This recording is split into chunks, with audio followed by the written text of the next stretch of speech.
സ്റ്റെതസ്കോപ്പിൻ്റെ പുതിയ എപ്പിസോഡിലേക്ക് സ്വാഗതം. ഹൃദയത്തിന് വരുന്ന ചെറിയ അസുഖം പോലും വലിയ മാനസിക സമ്മർദ്ദം ഉണ്ടാക്കുന്ന ഒന്നാണ്.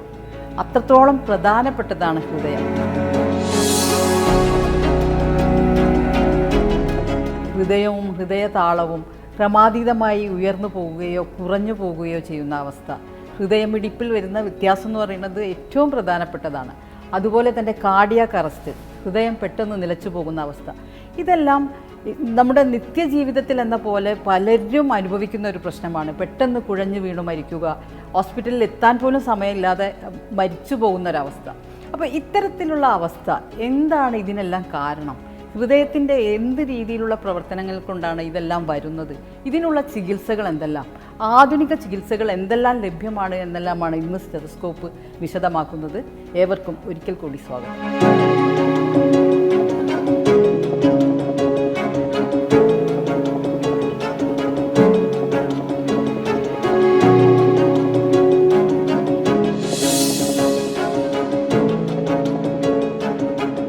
ഹൃദയമിടിപ്പിനെക്കുറിച്ചും ഹൃദയം പെട്ടെന്ന് നിലച്ചു പോയാൽ ഏതൊക്കെ രീതിയിലുള്ള ട്രീറ്റ്മെൻറ്റുകളാണ്, നൂതന ചികിത്സകൾ എന്തെല്ലാം ഒക്കെ വിശദമാക്കാൻ ഇന്ന് ആസ്റ്റർ മിംസ് കോട്ടക്കലിലെ ടീം ഓഫ് ഡോക്ടേഴ്സ് നമ്മുടെ കൂടെയുണ്ട്. HOD ആയ ഡോക്ടർ തഹസിൻ നെടുവഞ്ചേരി അദ്ദേഹത്തിൻ്റെ ടീമിനെ പരിചയപ്പെടുത്തും. Welcome doctor. സർ, നമ്മൾ ഏതൊക്കെ ഡിപ്പാർട്ട്മെൻറ്റിൽ, ഇൻ്റർവെൻഷൻ കാർഡിയോളജിയിൽ തന്നെ ഏതൊക്കെ വിഭാഗത്തെക്കുറിച്ചാണ് ഇന്ന് ഈ സ്റ്റെതസ്കോപ്പിൽ വിശദമാക്കുന്നത്? ഇപ്പോൾ ജനറലി പേസ് മേക്കർ എന്താണ്, മിടിപ്പ് കുറയുന്ന അസുഖങ്ങൾ എന്താണ്, ഹാർട്ട് സ്റ്റക്കാവുന്ന അവസ്ഥ എന്താണെന്നുള്ളതിനെക്കുറിച്ച് ഞാനൊന്ന് പറഞ്ഞുതരാം. അതുപോലെ ലേറ്റസ്റ്റ് ആയിട്ടുള്ള പേസ് മേക്കറിൽ തന്നെ ഏറ്റവും ലേറ്റസ്റ്റ് ആയിട്ടുള്ള ഒരു ടെക്നോളജിനെ കുറിച്ച് ഡോക്ടർ ഗഗൻ പറയും. അതേപോലെ പെട്ടെന്ന് ഹാർട്ട് സ്റ്റക്കാവുന്നിട്ട് വരുന്ന അസുഖങ്ങളുള്ള ആളുകൾക്ക് അത് പ്രിവെൻറ്റ് ചെയ്യാനായിട്ട് ഉള്ള ഒരു ടെക്നോളജിനെ പറ്റി ഡോക്ടർ സുഹൈൽ സംസാരിക്കും.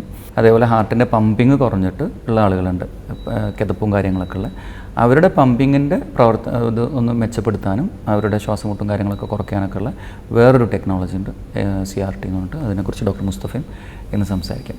അപ്പോൾ ഡോക്ടർ, ഹൃദയമിടിപ്പിനെ കുറിച്ച് പറയുമ്പോൾ എല്ലാവർക്കും ആദ്യം പറയാനുള്ളത് പേസ് മേക്കറിനെ കുറിച്ച്. അപ്പോൾ പേസ് മേക്കർ എന്താണ്, അതിനെക്കുറിച്ച് തന്നെ പറഞ്ഞു തുടങ്ങാം. ഇപ്പോൾ നമുക്ക് ശരിക്കും പേസ് മേക്കർ എന്ന് പറഞ്ഞാൽ എല്ലാവരുടെ ഹാർട്ടിലും പേസ് മേക്കർ ഉണ്ട്, നാച്ചുറലാണ്. അതെ. അപ്പോൾ ആ നാച്ചുറൽ പേസ് മേക്കർ ഹാർട്ടിൻ്റെ ഉള്ളിൽ കറണ്ട് ഉൽപ്പാദിപ്പിച്ച് ആ കറണ്ട് ഹാർട്ടിൻ്റെ മേലെ നിന്ന് താഴെ വരെ പോകുമ്പോഴാണ് ഹാർട്ട് താളത്തിലടിക്കുന്നത്. അപ്പോൾ അതിനൊരു താളമുണ്ട്, അതായത് നമുക്ക് പല അറകളുണ്ട് ഹാർട്ടിൽ. അപ്പോൾ ഇത് അടിച്ച് കഴിഞ്ഞിട്ട് വേണം ഇതടിക്കാൻ. ഇത് രണ്ടും കൂടി ഒരുമിച്ച് അടിച്ചാൽ വർക്കാവില്ല. അപ്പോൾ ആ ഒരു താളത്തിലടിക്കണമെങ്കിൽ നമുക്ക് നമ്മളെ സ്വന്തമായിട്ടുള്ള പേസ് മേക്കർ ഇവിടുന്ന് കറണ്ട് പാസ് ചെയ്ത് ഇതിൻ്റെ പണി കഴിഞ്ഞ് പിന്നെ അവിടത്തേക്ക് പോയി അവിടെ എല്ലാ മസിൽസും ഒരേ സമയത്ത് വർക്ക് ചെയ്താലേ നമുക്ക് ബ്ലഡ് പുറത്തേക്ക് വരുള്ളൂ. അപ്പോഴേ നമുക്ക് ഹാർട്ടിനോണ്ട് പ്രവർത്തനം നടക്കുകയുള്ളൂ. ഇപ്പോൾ ഇതിൽ 2-3 പ്രശ്നങ്ങളാണ് വരിക. ഒന്ന്, സാധാരണ ഒരാളുടെ മിടിപ്പ് ഒരു 70-72 പ്രാവശ്യമാണ് സാധാരണ അടിക്കുക. അപ്പോൾ അടിക്കുന്നത് കുറച്ച് പ്രായമൊക്കെ എത്തുമ്പോൾ അല്ലെങ്കിൽ ചില അസുഖങ്ങളൊക്കെ ഉണ്ടാകുമ്പോൾ മിടിപ്പ് ഭയങ്കരമായിട്ട് കുറയും. മിടിപ്പ് കുറഞ്ഞു വരുമ്പോൾ ആദ്യമൊക്കെ എന്തുണ്ടാവുക വെച്ചാൽ ഇവർക്ക് സ്പീഡിലൊക്കെ നടക്കുമ്പോൾ, നമുക്ക് ഇപ്പോൾ സാധാരണ ഒരാൾ സ്പീഡിൽ നടക്കുമ്പോൾ അതിനനുസരിച്ച് മിടിപ്പ് കൂടും.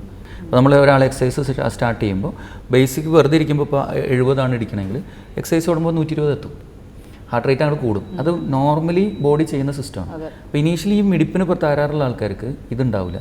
അപ്പോൾ എന്തുണ്ടാവുക വെച്ചാൽ ഇവർ നടക്കുമ്പോൾ ഇവർക്ക് ഭയങ്കര ക്ഷീണം വയ്യായും വരും, കാരണം ഹാർട്ടിൻ്റെ മിടിപ്പ് അതിനനുസരിച്ച് കൂടുന്നില്ല. പിന്നെ എന്താവുമെന്ന് വെച്ചാൽ ഹാർട്ട് വെറുതെ ഇരിക്കുമ്പോൾ തന്നെ മിടിപ്പ് ഇടയ്ക്ക് താഴെ പോകും. അപ്പോൾ അങ്ങനെ ഇരിക്കുന്ന സമയത്ത് ഇപ്പോൾ എൻ്റെ ഹാർട്ട് ഇപ്പോൾ 70 അടിക്കുന്നത് ഇപ്പോൾ നേരെ പെട്ടെന്ന് 20-ലേക്കോ 10-ലേക്കോ പോയാൽ ഞാൻ ഇവിടെ തലയിട്ട് വീഴും. നമ്മളുടെ തലച്ചോറിലേക്കുള്ള രക്തോട്ടം കുറയുന്നു. രക്തോട്ടം കുറഞ്ഞാൽ തലച്ചോറിൻ്റെ പ്രവർത്തനം മോശമാകുന്നു, ആളപ്പം വീഴും. അപ്പോൾ ഈ നമ്മളടുത്ത് ഈ മിടിപ്പിൻ്റെ പ്രശ്നമായിട്ട് ആളുകൾ വരുന്ന ഈ 2 കണ്ടീഷനിലാണ്. ഡോക്ടർ പറഞ്ഞ മാതിരി പെട്ടെന്ന് ആളുകൾ കൊളാപ്സ് ചെയ്ത് വീഴുക. എന്തൊക്കെ കാരണങ്ങൾ കൊണ്ടാണ് ഇങ്ങനെ സംഭവിക്കുന്നത്? കൂടുതലും ഈ മിടിപ്പ് തെറ്റുന്ന ഈ ബോധക്ഷയമൊക്കെ വരുന്ന ടൈപ്പ് അസുഖങ്ങൾ, നമ്മൾ കംപ്ലീറ്റ് ഹാർട്ട് ബ്ലോക്ക് എന്ന് പറഞ്ഞ സംഭവമാണ് പലപ്പോഴും കാണാം. അപ്പോൾ അത് ജന്മനാ അങ്ങനെയുള്ള കുട്ടികളുണ്ട്. ഇപ്പോൾ കുട്ടികൾക്ക് നമ്മൾ പേസ് മേക്കർ വെക്കേണ്ട ആവശ്യം വരാറുണ്ട്. അതേപോലെ പ്രായം ചെല്ലുമ്പോൾ ഒരു ഡീജനറേഷൻ എന്ന് പറയുന്നത്, നമ്മൾ ശരീരം ദ്രവിക്കുമല്ലോ, നമ്മൾ മുട്ട് ക്ഷയം വരുന്നു. അതേപോലെ ഈ ശരീരത്തിൻ്റെ എല്ലാ സാധനത്തിനും ഒരു പഴക്കം വരുമ്പോഴാണ് കൂടുതലും അങ്ങനെ. പിന്നെ വളരെ അപൂർവമായിട്ട് ഹാർട്ട് അറ്റാക്കിൻ്റെ ഭാഗമായിട്ട് ഈ പേസ് മേക്കറിൻ്റെ ഉള്ളിലേക്കുള്ള രക്തോട്ടം നിന്നാൽ ആ പേസ് മേക്കർ വർക്കാവില്ല. അപ്പോൾ ഹാർട്ട് അറ്റാക്ക് വരുന്ന ആളുകളിലും ഇങ്ങനെ പ്രശ്നങ്ങൾ കാണാം. അപ്പോൾ അതിൻ്റെ എന്ത് കാരണം കൊണ്ടാണ് ഇത് വന്നതെന്നനുസരിച്ചിട്ടാണ് നമ്മൾ ചികിത്സിക്കുക. ഒരാൾക്ക് ഹാർട്ട് അറ്റാക്ക് മൂലമാണെങ്കിൽ ചിലപ്പോൾ ഹാർട്ട് അറ്റാക്ക് കറക്റ്റ് ചെയ്യുമ്പോൾ തന്നെ മിടിപ്പ് ശരിയാവും, പ്രശ്നം കഴിഞ്ഞു. അതല്ല, ഈ പേസ് മേക്കർ ഓൾറെഡി കേടായി വന്നിട്ടാണ് നമുക്ക് ഈ പ്രശ്നം വരുന്നതെങ്കിൽ പിന്നെ ആ പേസ് മേക്കർ നമുക്കൊന്നും ചെയ്യാനില്ല. അപ്പോൾ പകരം നമ്മൾ വേറെ പേസ് മേക്കർ വെച്ച് കൊടുക്കും. അപ്പോൾ നമ്മളങ്ങനെ വെക്കുന്ന പേസ് മേക്കർ എന്ന് പറയുന്നത് തൊലിയുടെ അടിയിൽ ഒരു ചെറിയൊരു ഇതുണ്ടാക്കി ഒരു മെഷീൻ പോലെ വെക്കുന്നു. അവിടുന്ന് ഒരു ലീഡ് എന്ന് പറഞ്ഞ സാധനം ഹാർട്ടിലേക്ക് വെക്കുന്നു. അപ്പോൾ ഈ പേസ് മേക്കർ ചെയ്യുന്ന പണിയെന്ന് വെച്ചാൽ പലപ്പോഴും ആൾക്കാർക്ക് 70 പ്രാവശ്യം മിടിപ്പുണ്ടാവും. 70 ഇങ്ങനെ പോയിക്കൊണ്ടിരിക്കുമ്പോൾ പെട്ടെന്നാണ് ഇവരുടെ മിടിപ്പ് താഴെ പോവുക. അപ്പോൾ പേസ് മേക്കർ എന്ത് ചോദിച്ചാൽ ഇവരുടെ മിടിപ്പ് കറക്റ്റായിട്ട് അടിക്കുന്നില്ലേ എന്ന് നോക്കിക്കൊണ്ടേയിരിക്കും. അഥവാ മിടിപ്പ് താഴെ പോയാൽ അപ്പോൾ പേസ് മേക്കർ കൊടുക്കും. അതായത് ഇയാൾക്ക് ബോധക്ഷയം വരാനുള്ളൊരു ഇട ഉണ്ടാക്കില്ല. മനസ്സിലായി? അതേസമയം ചില കേസിൽ മിടിപ്പിൻ്റെ പറ്റ കുറവായിരിക്കും, എപ്പോഴും 30 ഉണ്ടാവുള്ളൂ. അങ്ങനെയാണെങ്കിൽ മിക്കവാറും അയാൾക്ക് പേസ് മേക്കർ അടിച്ചുകൊണ്ടേയിരിക്കും, കണ്ടിന്യൂസ് അടിച്ചുകൊണ്ടിരിക്കും. അതിന് ആക്ട് ചെയ്യേണ്ട സമയത്ത് മാത്രമേ ആക്ട് ചെയ്യുള്ളൂ. ഓവറായിട്ട് വർക്ക് ചെയ്യുന്ന ഒരു സിറ്റുവേഷൻ വരും. അതിൽ തന്നെ പല ടൈപ്പ് പേസ് മേക്കേഴ്സ് ഉണ്ട്. അതിൽ തന്നെ ഇപ്പോൾ നമുക്ക് 2 അറകളിൽ, ഇപ്പോൾ ഞാൻ നേരത്തെ പറഞ്ഞല്ലോ, ഇവിടെ ഒന്ന് അമർത്തിയതിന് ശേഷം ഇവിടെ അമർത്തുള്ളൂ. അപ്പോൾ ഇതിൽ മാത്രം പേസ് മേക്കർ വെച്ചാൽ ഇത് തമ്മിലുള്ള കണക്ഷൻ പോകും. അപ്പം അതിൻ്റെ ഹാർട്ടിൻ്റെ ശരിക്കുള്ള നോർമൽ ഫംഗ്ഷനിലെത്തൂല. അപ്പോൾ നമ്മൾ ഇവിടെ ഒരെണ്ണം വെക്കും, താഴെ ഒരെണ്ണം വെക്കും. അപ്പോൾ ഇവിടുത്തെ കഴിഞ്ഞിട്ട് മെഷീൻ ആദ്യം മേലെ ആക്ടിവേറ്റ് ചെയ്യും, പിന്നെ അത് നിർത്തിയതിനു ശേഷം താഴെ ആക്ടിവേറ്റ് ചെയ്യും. അപ്പോൾ ശരിക്കും നമ്മുടെ ഹാർട്ട് വർക്ക് ചെയ്യണം അതേപോലെ പേസ് മേക്കറിന് വർക്ക് ചെയ്യാൻ പറ്റും.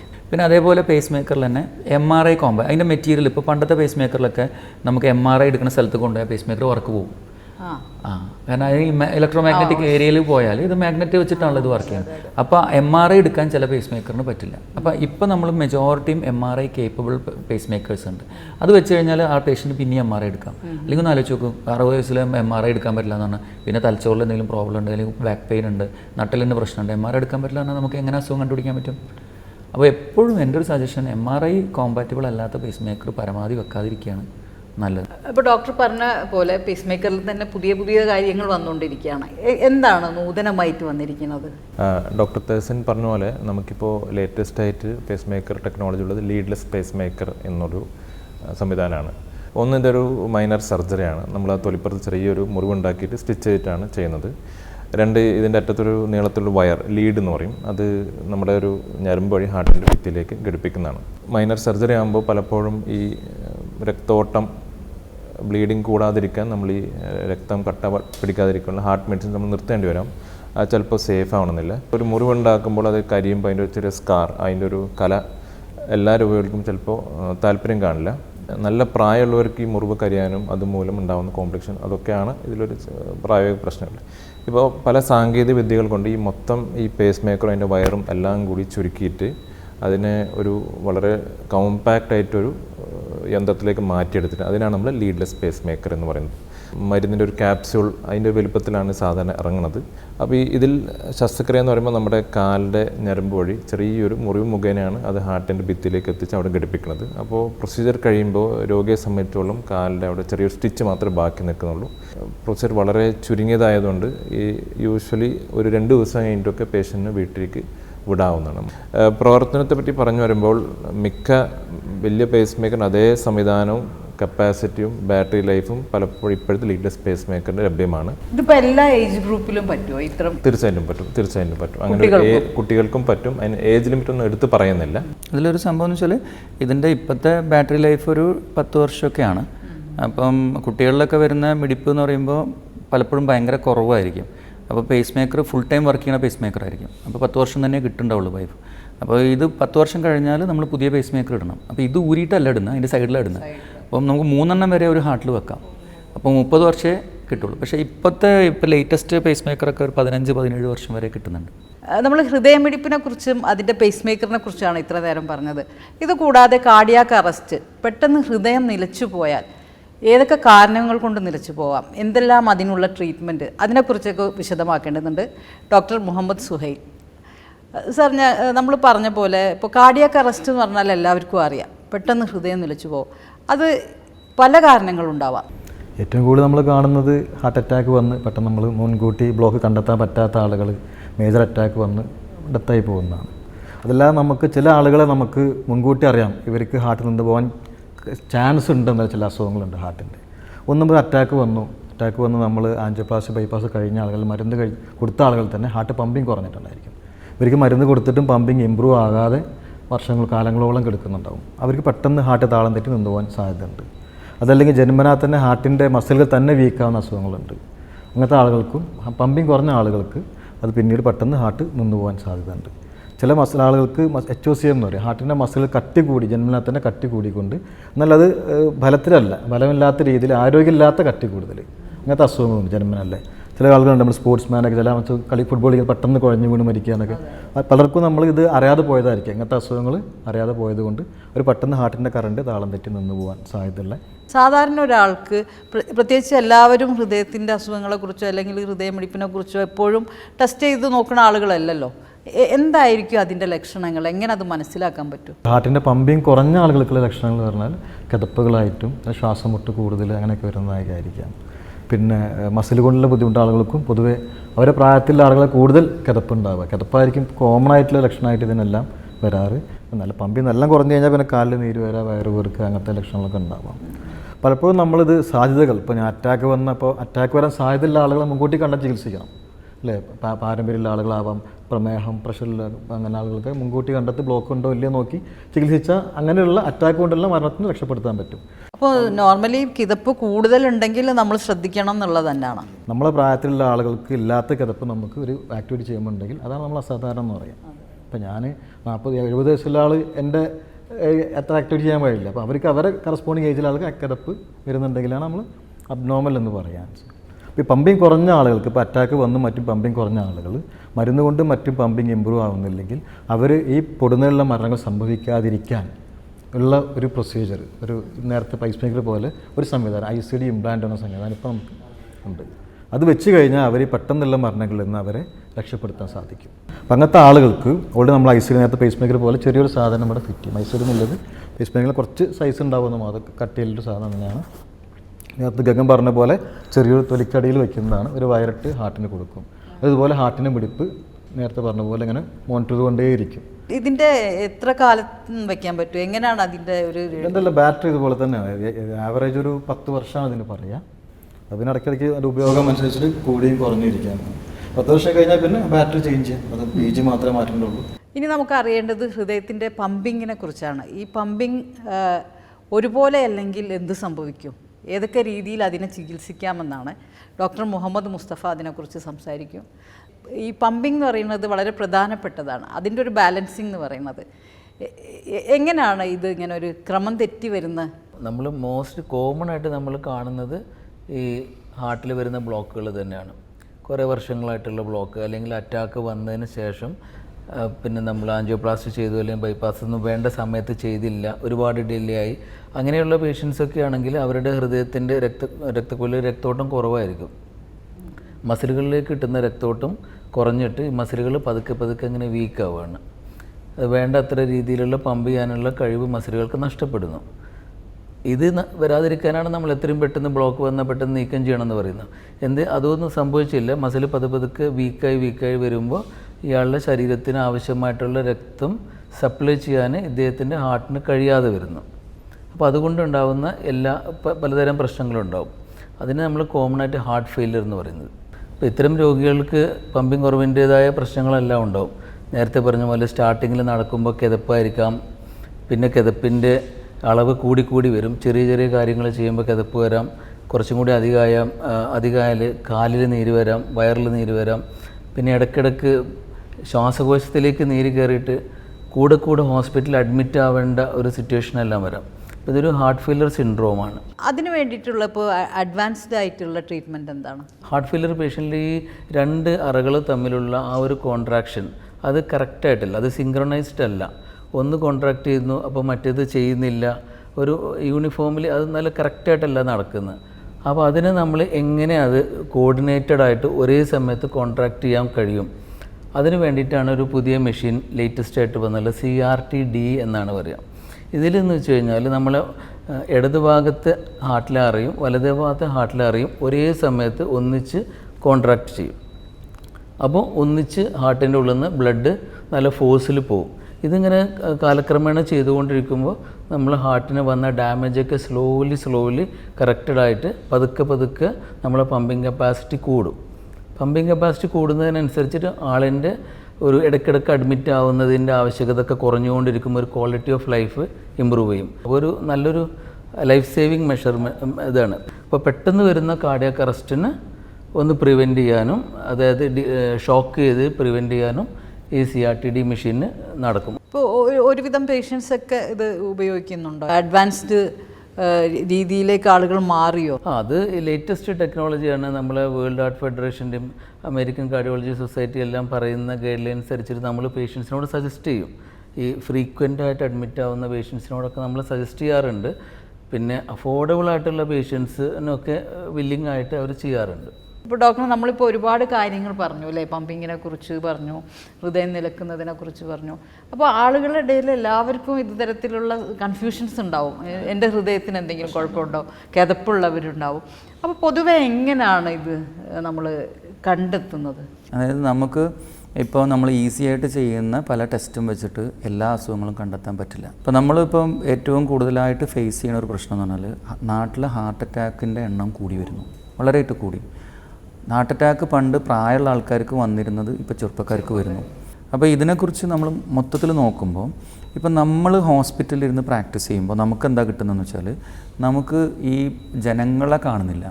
മൊത്തത്തിൽ നമ്മൾ കാണുന്നത് അസുഖം വന്ന ആൾക്കാരെയാണ്. അവർ അറ്റാക്ക് അടിച്ച് വരുമ്പോൾ അവരെ രക്ഷപ്പെടുത്തിയെടുക്കുന്ന ഫംഗ്ഷനാണ് പലപ്പോഴും നമുക്ക് ചെയ്യാൻ പറ്റുള്ളൂ. പക്ഷെ അത് പോരാ. അതായത് മൊത്തം ജനങ്ങളെ കണ്ടെത്തിയിട്ട് അതിൽ ഹാർട്ട് അറ്റാക്ക് വരാൻ സാധ്യതയുള്ള ആളുകൾ ആരാന്ന് മനസ്സിലാക്കി അവരെ നേരത്തെ കണ്ടെത്തി ചികിത്സിച്ച് അവരൊരു അറ്റാക്കിലേക്ക് പോകുന്നതിൽ നിന്ന് നമുക്ക് പ്രിവെൻറ്റ് ചെയ്യാൻ പറ്റണം. ഇപ്പോൾ ഹാർട്ട് അറ്റാക്ക് വരുമ്പോൾ ഇപ്പോൾ നമ്മൾ പൊതുവേ പറയാം നല്ല ബ്ലോക്കിൻ്റെ പെർസെൻറ്റേജ് കൂടുതൽ, ഇപ്പോൾ 70% മേലെ ബ്ലോക്കുള്ള ആൾക്കാർക്ക് ഹാർട്ട് അറ്റാക്ക് വരാനുള്ള സാധ്യത കൂടുതലാണ്. പക്ഷേ ഹാർട്ട് അറ്റാക്ക് 70% മേലുള്ള ആൾക്കാർക്ക് മാത്രമല്ല വരുന്നത്. 30% ബ്ലോക്കുള്ള ആൾക്കും 50% ബ്ലോക്കുള്ള ആൾക്കും ഹാർട്ട് അറ്റാക്ക് വരാം. ഇപ്പോൾ നമ്മളിപ്പോൾ ഒരാളിപ്പോൾ എൻ്റെ അടുത്ത് ഒ പിയിൽ വന്നിട്ട് ഒരാൾ ചോദിക്കുകയാണ്, സാർ എനിക്ക് ഹാർട്ട് അറ്റാക്ക് വരാൻ സാധ്യത ഉണ്ടോ എന്നറിയണം എന്ന് പറഞ്ഞാൽ നമുക്ക് ഇമ്മീഡിയറ്റ്ലി അവർക്ക് പറഞ്ഞു കൊടുക്കാൻ പറ്റുന്ന ഒരു ടെസ്റ്റ് എന്ന് പറയുന്നത് TMT ആണ്. അപ്പോൾ TMTയിൽ എന്ന് വെച്ചാൽ നമ്മൾ സ്പീഡിൽ നടക്കുമ്പോൾ ഹാർട്ടിൻ്റെ മിടിപ്പ് കൂടുന്നു. മിടിപ്പ് കൂടുമ്പോൾ ഹാർട്ടിന് കൂടുതൽ ബ്ലഡ് ആവശ്യം വരുന്നു. ഈ ബ്ലഡ് ഈ ബ്ലോക്കിലൂടെ കിട്ടാണ്ടാവുമ്പോൾ ECGയിൽ മാറ്റങ്ങൾ കണ്ടു തുടങ്ങും. അപ്പോൾ നമുക്ക് TMT ചെയ്യുമ്പോൾ ആൾക്കാരെ ഹാർട്ടിൻ്റെ മിടിപ്പ് കൂട്ടി നോക്കുമ്പോൾ അതിൻ്റെ ഉള്ളിൽ ബ്ലോക്കിൻ്റെ ലക്ഷണങ്ങൾ എന്തെങ്കിലും ഉണ്ടോ എന്ന് കണ്ടെത്താൻ പറ്റും. ഇതാണ് TMTയുടെ ഫംഗ്ഷൻ. പക്ഷേ TMTയിൽ 50% ബ്ലോക്കൊന്നും ചിലപ്പോൾ കിട്ടില്ല. കാരണം ബാക്കി 50 വെച്ചിട്ട് ECG മാനേജ് ചെയ്ത് പോകും. ECGയിൽ ഇത് കാണില്ല. അതായത് ബ്ലോക്കുകൾ അറ്റാക്കിലേക്ക് പോണത് ഒരു ഉണങ്ങിയ ബ്ലോക്കും പഴുത്ത ബ്ലോക്കും എന്ന് പറഞ്ഞൊരു കൺസെപ്റ്റ് ഉണ്ട്. പഴുത്ത ബ്ലോക്ക് എന്ന് പറഞ്ഞാൽ നമ്മൾ പഴുത്ത മുറിവ് മാതിരിയാണ്. പെട്ടെന്നൊന്നും വരച്ചാൽ തന്നെ അതിൻ്റെ തൊലി പോകും. അതേസമയം നമ്മളിവിടെ ഉണങ്ങി കിടക്കുന്ന ഒരു മുറിവുമ്പോൾ എത്ര വരച്ചാലും അതിൻ്റെ തൊലിയൊന്നും പോവില്ല. ഇതേപോലെ ഹാർട്ടിൻ്റെ ഉള്ളിലത്തെ ബ്ലോക്കുകളും അങ്ങനെ തന്നെയാണ്. അപ്പോൾ 50% എല്ലാ ബ്ലോക്കും ഒരുപോലെയല്ല. 50% പഴുത്ത ബ്ലോക്കാണെന്നുണ്ടെങ്കിൽ പൊട്ടി നേരെ 100% അടഞ്ഞ അറ്റാക്ക് വരാം. 50% ഉണങ്ങിയ ബ്ലോക്കാണെങ്കിൽ അറ്റാക്കിലേക്കൊന്നും പോവില്ല. അത് അവിടെ തന്നെ ഉണങ്ങിയോടെ ഇരുന്നോളും. അതിൻ്റെ മേലെ എത്ര ബ്ലഡ് വരഞ്ഞാലും അത് പൊട്ടില്ല. അതേസമയം 50% ബ്ലോക്ക് പഴുത്ത് പൊട്ടാൻ നിൽക്കണേമ്പോൾ കയറിയിട്ട് ബ്ലഡ് 2 വരെ വരയ്ക്കുമ്പോൾ അതിന് പൊട്ടി അറ്റാക്കിലേക്ക് പോവുകയും ചെയ്യും. അപ്പോൾ നമുക്ക് 2-3 കാര്യങ്ങളാണ്. ഒന്ന്, പേഷ്യൻറ്റിന് ബ്ലോക്ക് ഉണ്ടോ, ബ്ലോക്ക് ഉണ്ടെങ്കിൽ അത് പൊട്ടാൻ സാധ്യതയുള്ള ബ്ലോക്കാണോ. ഈ 2 കാര്യങ്ങളും തിരിച്ചറിഞ്ഞാലേ നമുക്ക് പേഷ്യൻസിനെ ഈ പെട്ടെന്നുള്ള അറ്റാക്കിൽ നിന്നൊക്കെ പ്രിവെൻറ്റ് ചെയ്യാൻ പറ്റുള്ളൂ. പൊതുവേ നമ്മളിപ്പോൾ വർക്ക് ചെയ്തുകൊണ്ടിരിക്കുന്ന പ്രോജക്റ്റ് ഉണ്ട്. അപ്പോൾ അതിലുള്ളൊരു ബേസിക് കൺസെപ്റ്റ് എന്താ വെച്ചാൽ നമുക്ക് അറിയാം ചില ആൾക്കാർക്ക് ബ്ലോക്ക് വരാനുള്ള സാധ്യത കൂടുതലാണ്. അതായത് അവരുടെ ഫാമിലിയിൽ ബ്ലോക്ക് ഉണ്ട്. മദറിനൊക്കെ ചെറുപ്പത്തിൽ ബ്ലോക്ക് വന്നവർ, ബ്രദേഴ്സിന് ബ്ലോക്ക് വന്നവർ, അവർക്ക് ആ ആൾക്കാരൊക്കെ ഹൈ റിസ്ക് ആൾക്കാരാണ്. ബ്ലോക്ക് വന്നാൽ തന്നെ പൊട്ടാൻ ടൈപ്പ് ബ്ലോക്ക് കൂടുതലുള്ള ആൾക്കാരാണ്. അപ്പം നമ്മൾ അവരോട് കുറേ ചോദ്യങ്ങൾ ചോദിക്കുന്നു. അവരുടെ അടുത്ത് നമുക്ക് എടുക്കാൻ പറ്റുന്ന ഈ ഇമ്പോർട്ടൻ്റ് ആയിട്ടുള്ള എല്ലാ ഡാറ്റ എടുത്തു കഴിയുമ്പോൾ അവർക്കൊരു സ്കോർ കിട്ടും. അപ്പോൾ 100-ൽ നിങ്ങളുടെ സ്കോർ 20 നിങ്ങളുടെ സ്കോർ, വേറൊരാളുടെ സ്കോർ 40, വേറൊരാളുടെ സ്കോർ 60. എന്നാൽ ഓരോരുത്തർക്കും ഓരോ ടൈപ്പ് സ്കോറാണ് കിട്ടുക. എല്ലാവർക്കും ഒരുപോലെ അല്ല കിട്ടുക. ഒരു 10 സ്കോറുള്ള ഒരാളോട് നമ്മൾ പറയും വലിയ കുഴപ്പമൊന്നുമില്ല, നിങ്ങളിപ്പോൾ ടെസ്റ്റിനൊന്നും പോകണ്ട, നിങ്ങൾക്ക് ചെയ്യാൻ പറ്റുന്ന നിങ്ങളുടെ ഇപ്പോൾ പറഞ്ഞതിൽ ഇപ്പോൾ കൊളസ്ട്രോൾ കുറച്ച് കൂടുതലുണ്ട്, തടി കുറച്ച് കൂടുതലുണ്ട്, എക്സസൈസ് കുറവാണ്, ഇത് മാത്രം ശരിയാക്കിയാൽ മതി, കഴിഞ്ഞു. ഒരുപാട് ആൾക്കാർ അതിൽ പോകും. എന്നാൽ കുറച്ച് ഹൈ റിസ്ക് കൂടുതലുള്ള ആൾക്കാർ വന്നു കഴിയുമ്പോൾ അവരുടെ സ്കോർ നല്ല കൂടുതലുണ്ട്. അവർക്ക് പാരമ്പര്യമുണ്ട്, സ്മോക്കിംഗ് ഉണ്ട്, അല്ലെങ്കിൽ ഡയബറ്റീസ് 10 കൊല്ലമായിട്ടുണ്ട്, കൊളസ്ട്രോൾ നല്ല കൂടുതലാണ്, അവർ ഹൈ റിസ്ക് ആണ്. അപ്പോൾ നമ്മൾ അവരോട് പറഞ്ഞത് നിങ്ങളൊരു CT സ്കാൻ എടുക്കും, CT ആൻജിയോ എടുക്കും. CT ആൻജിയോ എടുക്കുമ്പോൾ നമുക്ക് അവരുടെ അത് അഡ്വാൻസ്ഡ്, സാധാരണ ഇപ്പോൾ പല സ്ഥലത്തുള്ള CT ആൻജിയോ ആഡിക്വേറ്റ് അല്ല. ഇപ്പം പുറത്തൊക്കെ വലിയ അഡ്വാൻസ്ഡ് CT ആൻജിയോസ് വരുന്നുണ്ട്. അതിൻ്റെ ആൽഗോരിതംസ് ഉണ്ട്, AI ഇൻറ്റഗ്രേറ്റഡ് ആൽഗോരിതംസ് ഉണ്ട്. അപ്പോൾ ആ AI ഇൻറ്റഗ്രേറ്റഡ് ആൽഗോരിതംസ് വെച്ചാൽ ഈ വെസലിലുള്ള ഈ ബ്ലോക്കിൻ്റെ പെർസെൻറ്റേജ് എത്രയുണ്ട്, ആ പെർസെൻറ്റേജ് പ്രശ്നമുള്ളതാണോ, ഇതുപോലെ ഈ പഴുത്ത പൊട്ടാൻ നിൽക്കുന്ന ടൈപ്പ് ബ്ലോക്കാണോ എന്ന് CTന്ന് ഏകദേശം ഒരു ധാരണ കിട്ടും. അതൊന്നും ഇല്ലാത്തവരോട് വീണ്ടും കുഴപ്പമില്ല, ധൈര്യമായിട്ടിരുന്നോ. അതുള്ള ആൾക്കാരെ നമുക്ക് എന്ത് ചെയ്യാം, നേരെ നമ്മുടെ മെയിൻ ആൻജിയോയിൽ കൊണ്ടുവന്ന് ആ ആൻജിയോൻ്റെ ഉള്ളിൽ തന്നെ നമ്മൾ അതിൻ്റെ ഉള്ളിൽ ഒരു ടെക്നോളജി ഉണ്ട്. ഇപ്പോൾ നമ്മളിപ്പോൾ ഇവിടെ ഉപയോഗിക്കുന്ന നെർസ് എന്നൊക്കെ പറഞ്ഞ ടെക്നോളജി ഉണ്ട്. അതിലെന്താ ചെയ്യണമെന്ന് വെച്ചാൽ ആ ബ്ലോക്കിൻ്റെ ഉള്ളിലുള്ള എത്ര കൊളസ്ട്രോൾ അതിൽ കിടക്കുന്നുണ്ട്, അതിൻ്റെ അളവ് എത്ര, ഇത് പൊട്ടാൻ ചാൻസ് ഉണ്ടോ, ഈ പൊട്ടണതിൻ്റെ ക്യാപ്പ് എന്ന് പറയും. അപ്പോൾ അതിന് തോടിന് എത്ര കട്ടിയുണ്ട്, ഉള്ളിൽ എത്ര ഇതുണ്ട് എന്നൊക്കെ കണ്ടെത്താനുള്ള ടെക്നോളജി ഉണ്ട്. പക്ഷേ അതെല്ലാവർക്കും ചെയ്യാൻ പറ്റില്ല.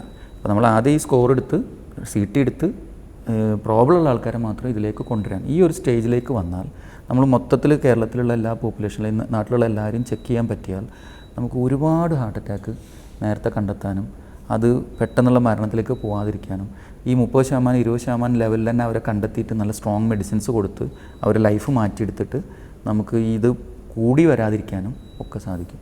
ഇത്ര കാര്യം പറഞ്ഞതിൽ നിന്ന് കുട്ടികളിലുള്ള സാധ്യതകൾ എത്ര? ഇപ്പോൾ കുട്ടികളെ സംബന്ധിച്ചിടത്തോളം എങ്ങനെ? വളരെ കുറവാണ്, എക്സ്ട്രീംലി റയറാണ്. പക്ഷേ ഞാൻ പറഞ്ഞില്ലേ, പാരമ്പര്യം നല്ല സ്ട്രോങ് ഉള്ള, ഇപ്പോൾ ചില കൊളസ്ട്രോളിൻ്റെ അസുഖങ്ങളുള്ള ആളുകൾ, ഇപ്പോൾ എനിക്ക് 18 വയസ്സുള്ള ഒരു കുട്ടി ഞാൻ ബൈപ്പാസിന് വിടേണ്ടി വന്നിട്ടുണ്ട്, പെൺകുട്ടി, മനസ്സിലായില്ലേ? അപ്പോൾ അത് എന്നൊക്കെ പറഞ്ഞാൽ വളരെ റയറാണ്. ഇപ്പം നമ്മൾ ഇപ്പോൾ ഓവറോൾ ഈ എല്ലാ കാര്യങ്ങളും പറഞ്ഞപ്പോൾ ചെറുപ്പക്കാരിലാണ് കൂടുതൽ പറയണ്ടല്ലോ. അപ്പോൾ നമുക്ക് ഇതിൽ പ്രേക്ഷകരോട് ഏതൊക്കെ രീതിയിലുള്ളൊരു ലൈഫ് സ്റ്റൈൽ മോഡിഫിക്കേഷൻ എങ്ങനെയാണ് നമ്മൾ ഇതിനെ പ്രിവെൻറ്റ് ചെയ്യുക? അത് ഭയങ്കര ഇമ്പോർട്ടൻറ്റ് ക്വസ്റ്റനാണ്. ഇതിൽ ഞാൻ പറഞ്ഞ സംഭവം വെച്ചാൽ, ഇപ്പോൾ നമ്മളൊരാളോട് എന്താണ് ഹാർട്ട് അറ്റാക്കിൻ്റെ ഏറ്റവും വലിയ റിസ്ക്, അല്ലെങ്കിൽ ഇപ്പോൾ ചെറുപ്പക്കാർക്ക് വരാനുള്ള കാരണം എന്താണെന്ന് വെച്ചാൽ എല്ലാവരും പറയും ഫുഡാണെന്നാണ്. പക്ഷേ നമ്മൾ ഒരു കാർഡിയോളജിസ്റ്റിൻ്റെ മനസ്സിൽ ആദ്യം വരുന്നതിൽ നോക്കുകയാണെങ്കിൽ ഫുഡ് ഒരു 5ാമത്തെ 6ാമത്തെ ഉള്ളൂ. ഫസ്റ്റ് ഫാമിലി ഹിസ്റ്ററി, 2ാമത്തെ സ്മോക്കിംഗ് എന്ന് പറഞ്ഞാൽ നേരെ നമ്മൾ വലിക്കുന്നതും അല്ലെങ്കിൽ വേറെ ആൾ വലിച്ചിട്ട് നമ്മൾ വലിക്കണം പുകയും. അപ്പോൾ ഇതിലെവിടെ പ്രശ്നം വരെ വെച്ചാൽ, നമുക്ക് നമ്മുടെ നാട്ടിൽ നമ്മളെ പഴയ കാലഘട്ടത്തിലൊക്കെ നമുക്ക് 90ാമത്തെ വയസ്സിൽ വലിച്ചുകൊണ്ട് നടക്കുന്ന, അങ്ങാടി കൂടി നടക്കുന്ന ആൾക്കാരെ നമുക്ക് കാണാം, കണ്ടിട്ടില്ലേ? അവരിവിടെയൊക്കെ കുഴിഞ്ഞു പോയിട്ടുണ്ടാവും, വലിച്ച് ഒരു കുഴപ്പമുണ്ടാവില്ല. എന്താ സംഭവം എന്ന് വെച്ചാൽ ഇതൊരു അടുക്ക് മാതിരിയാണ്. ഇപ്പോൾ ഈ റൂഫിൽ തട്ടിയാലാണ് അറ്റാക്ക് വരാൻ വിചാരിക്കുക. ഇപ്പോൾ ഒരാളുടെ പാരമ്പര്യം ഇത്ര ഉണ്ടാവും, അയാളുടെ പുകവലി ഇത്ര ഉണ്ടാവും, അയാൾ ഷുഗർ ഉള്ളത് ഇത്ര ഉണ്ടാവും, ഭക്ഷണം കഴിക്കാത്ത ഇത്ര ഉണ്ടാവും, അങ്ങനെ കയറി പോയാലും അവിടെ എത്തൂല. ഈ ആളെ നമുക്ക് വലിച്ച് നടക്കണതാണ്. വേറെ ആളെ പാരമ്പര്യം എന്ന് പറഞ്ഞാൽ ഇവിടെ നിന്ന് തുടങ്ങി ആ റൂഫിൻ്റെ തൊട്ട് ചോടയായിരിക്കും. ഏത് പാരമ്പര്യം? ഇയാൾ 2 പുക വിട്ടിട്ടുണ്ടാവുള്ളൂ, അത് ക്രോസ് ചെയ്തിട്ടുണ്ടാവും. പാരമ്പര്യം അത്രത്തോളം ഡേഞ്ചറസ് ആണ്. പാരമ്പര്യം അവിടെ ആയിരിക്കും അയാളുടെ നിൽക്കണം, നമുക്ക് അറിഞ്ഞൂടാ. അത് നമ്മളുടെ എൻ്റെ പാരമ്പര്യം എത്രയാണെന്ന് ഇവർ ആരോരുത്തരുടെ പാരമ്പര്യം എത്രയാണെന്ന് നമുക്ക് അറിയാൻ പറ്റില്ല. അത് കണ്ടെത്താനോ അത് മെഷർ ചെയ്യാനുള്ള ഒരു ടെക്നോളജി ഇല്ല. അപ്പോൾ ഇതിലൊരു ക്ലാസിക് എക്സാമ്പിൾ ഞാൻ തന്നെയാണ്. എൻ്റെ ഫാദറിന് ബ്ലോക്ക് ഉണ്ട്, ഞാൻ ആൻജിയോപ്ലാസ്റ്റി ചെയ്തിട്ടുണ്ട്. എൻ്റെ കസിൻസിന് ഞാൻ 4-5 പേർക്ക് ബ്ലോക്ക് ഉണ്ടായിരുന്നു, ഞാൻ തന്നെ അറ്റാക്ക് ആയതുകൊണ്ട് ഞാൻ തന്നെ ആൻജിയോപ്ലാസ്റ്റി ചെയ്തിട്ടുണ്ട്. അപ്പോൾ എനിക്ക് മനസ്സിലായി എനിക്ക് വരാൻ നല്ല സാധ്യതയാണ്. ഞാൻ എൻ്റെ കസിൻസിനെയുള്ള ഞാൻ ചെയ്തത്. അപ്പം ഞാൻ എന്ത് ചെയ്തു വെച്ചാൽ TMT എടുത്ത് നോക്കി. TMT നോർമൽ, ഒരു കുഴപ്പമില്ല. ഞാൻ സോയിൽ ഡോക്ടറെ കൊണ്ട് എനിക്ക് ആൻജിയോഗ്രാം ചെയ്യിച്ച് നോക്കി, 30% ബ്ലോക്ക് ഉണ്ട്.